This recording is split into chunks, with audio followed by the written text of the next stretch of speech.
The gospel lesson for today is from Mark's Gospel, the 10th chapter, beginning at verse 35. James and John, the sons of Zebedee, came forward to Jesus and said to him, "Teacher, we want you to do for us whatever we ask." And Jesus said to them, "What is it you want me to do for you?" And they said to him, "Grant to us, sir, one at your right hand and one at your left in your glory." But Jesus said to them, "You do not know what you are asking. Are you able to drink the cup that I drink, or be baptized with the baptism that I am baptized with?" They replied, "We are able." Then Jesus said to them, "The cup that I drink you will drink, and with the baptism with which I am baptized you will be baptized. But to sit at my right hand or at my left is not mine to grant, but it is for those for whom it has been prepared." When the 10 heard this, they began to be angry with James and John. So Jesus called them and said to them, "You know that among the Gentiles, those whom they recognize as their rulers lord it over them, and their great ones are tyrants over them. But it is not so among you. But whoever wishes to become great among you must be your servant, and whoever wishes to be first among you must be slave for all. For the Son of Man came not to be served, but to serve, and to give his life as a ransom for many." Here ends the reading.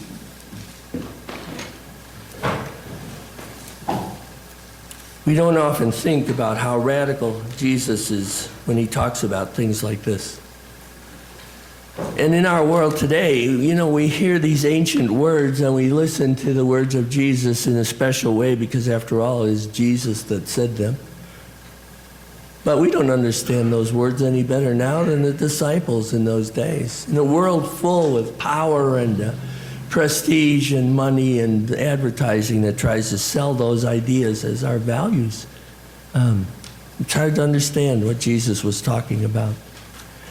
I want to read you a piece from David Hilficker's book, Not All of Us Are Saints.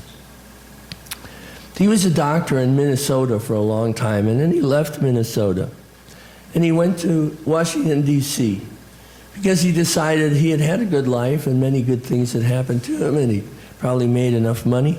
And so now he wanted to see a different side of the medical profession. And he says, "When I first entered this universe of visible suffering, I assumed that provoking political change was just a matter of getting the ordinary, everyday people around me to understand what was happening. There would be an outpouring of money and concern for the welfare of the poor.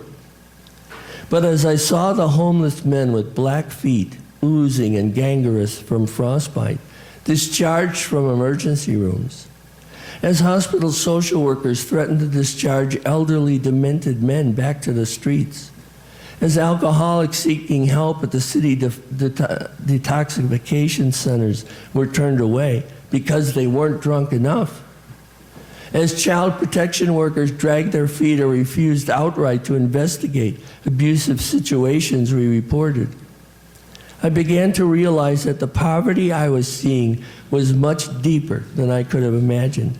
Apparently the homelessness, the lack of medical attention, the malnutrition, the staggering infant mortality rate had been in some way accepted.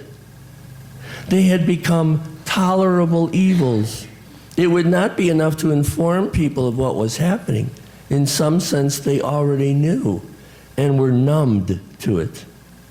Despite my eagerness, however, there was no way to prepare myself to face the unraveling of the social fabric, the larger loss of community that was the truth of inner-city Washington. I was initially shocked and angry at a system that had abandoned those least able to help themselves. There was no housing, medical care was inaccessible, public education was a disaster, jobs with living wages were unavailable.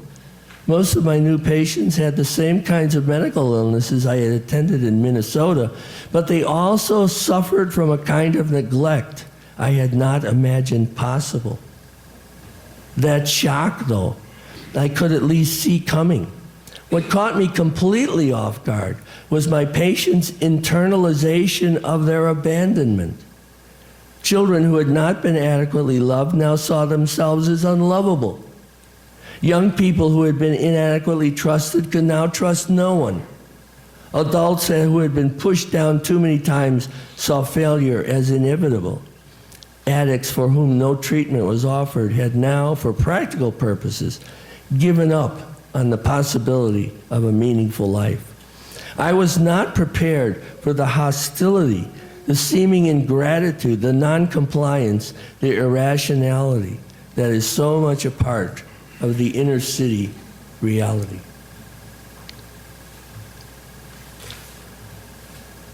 Misery and suffering. What a work environment. Maybe some of you have had that experience of working in those kinds of settings. But if you haven't, imagine what it would be like to be in those hospitals, those inner city hospitals, trying to make sense out of what was going on and trying to make a difference. Most terribly, I guess, it became accepted that that's the way life is. That that's the way life is going to be for a certain part of our population, and there's really nothing we can do about it. I remember Sister Teresa and some other people who dealt with the poorest of the poor have said, just because it seems impossible doesn't mean you shouldn't do it. And yet many of us see it impossible and walk away. Good folks, good, kind folks, get numb to something like this. They say there are tolerable evils. We just have to go along with it. And even those at some time come to blame the victims. Those who've been abused, those who've grown up in poverty, those who haven't been fed enough, those young people who haven't been trusted or learned, mentored, nurtured to be a human being, they become the problem. So we blame the victims. When I was at the youth center, we used to have town officials come in for meetings. And I went to one of the town officials and invited him to this dinner that we were going to have. And he said, and excuse the language, but I have to use it. He said, "Are those bitches going to be at the supper?" That was the girls at the school. That's what he referred to them as. Not a lot of hope on his part, was there? Not a lot of thinking that these were human beings, children of God, we would say here in his sanctuary. He got used to the fact that they were troubled kids, and he found them just troubling. Dr. David's response in this piece that I read from his book was shock and anger, not acceptance. Shock and anger.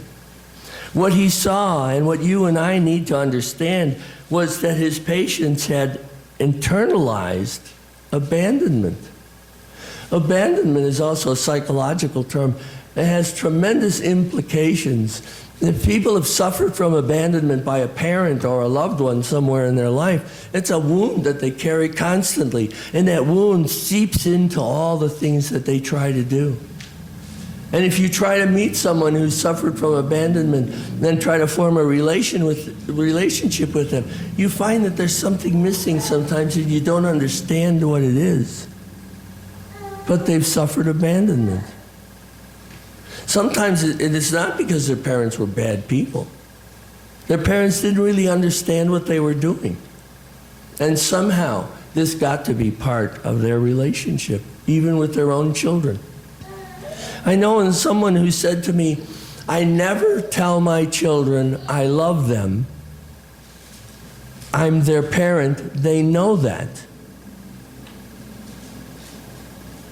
Now, is that an odd thing to say?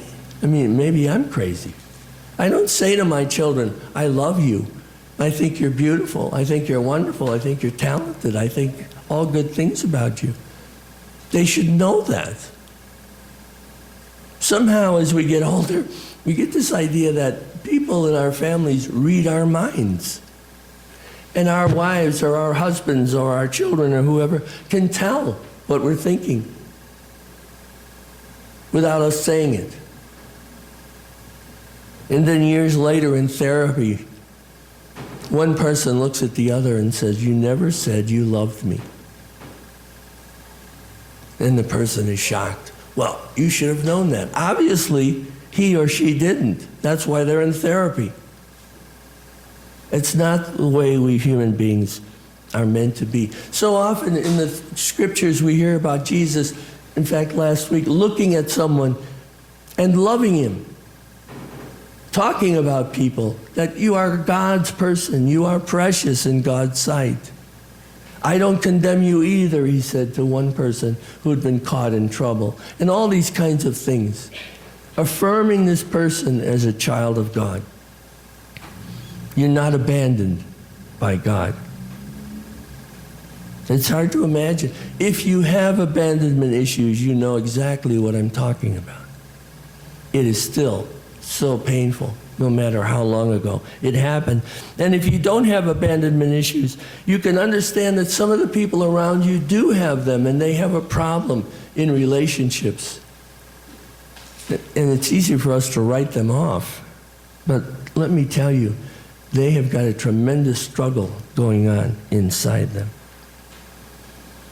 And so, especially in an election year, I think the question comes to me and perhaps to you, if we had all the power we needed to fix this, let's get this all straightened out, all this stuff about poverty and all these other kinds of things. If we could right all the wrongs, wouldn't you like to have that power?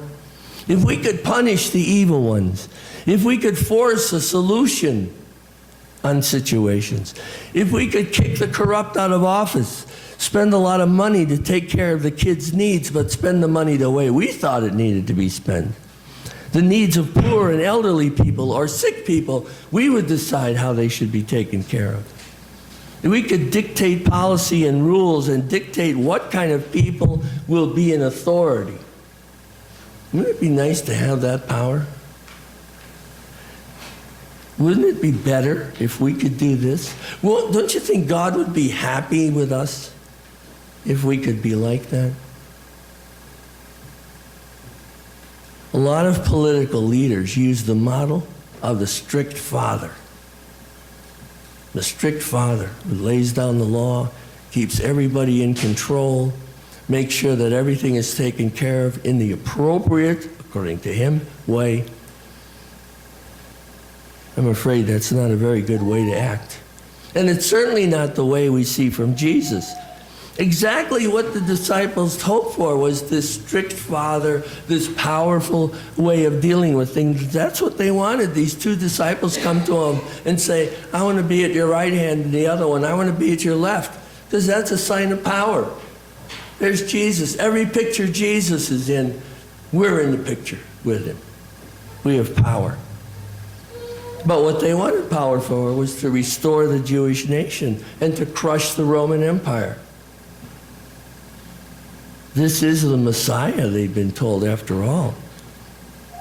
They demanded it from Jesus. They expected it from Jesus. And they were angry with Jesus and disillusioned when he would not be who they wanted him to be. But Jesus would only be the one God wanted him to be, and only do what God wanted him to do. James and John are blind to this truth. They want the good seats in the kingdom. But God's kingdom is not geography, not a place, but a way of life, of love and service and forgiveness and justice. Unlike our world, in Jesus' world, service is above greatness. Service comes first. Seems unbelievable to us, really. Our world is so broken, we are so numb to it sometimes. Dr. David said some poor people had given up on any chance for a meaningful life. We know a little bit about that, what that's like. There are times, I think, in everybody's life, once they get some years on them, when you think, I think I'm just going to give up. I've had it. I'm broken, or I'm tired, or I'm broke financially. I can't move anywhere. Can't move on. But then something comes into our lives, some loved one or some event or some possibility that comes out of our past, some support system, some inspiration comes, and we pick up ourselves and we get going again. Imagine what it would be like if you didn't have that. Surely only great power, political or military or even religious power, can only straighten out our troubles, Jesus says, when we work with love and service and justice. But we hear Jesus saying over and over again, remember, I don't care to be served, but to serve. That's the answer. Give up the idea of power, he says. Love God and love your neighbor. This is full of serving and caring. The question is, can we believe it? Can we take it with us all the time? You know, you do it. You have done it. You've been part of that miracle of service. Little moments, each one of us, when we are in the kingdom. But do we understand when we're doing that, when we're handing out food, when we're consoling someone who is in crisis, when we're not making judgments about other people, but trying to understand, do we understand that that's when we're in the kingdom? Can we be servants for God's sake every day? Amen.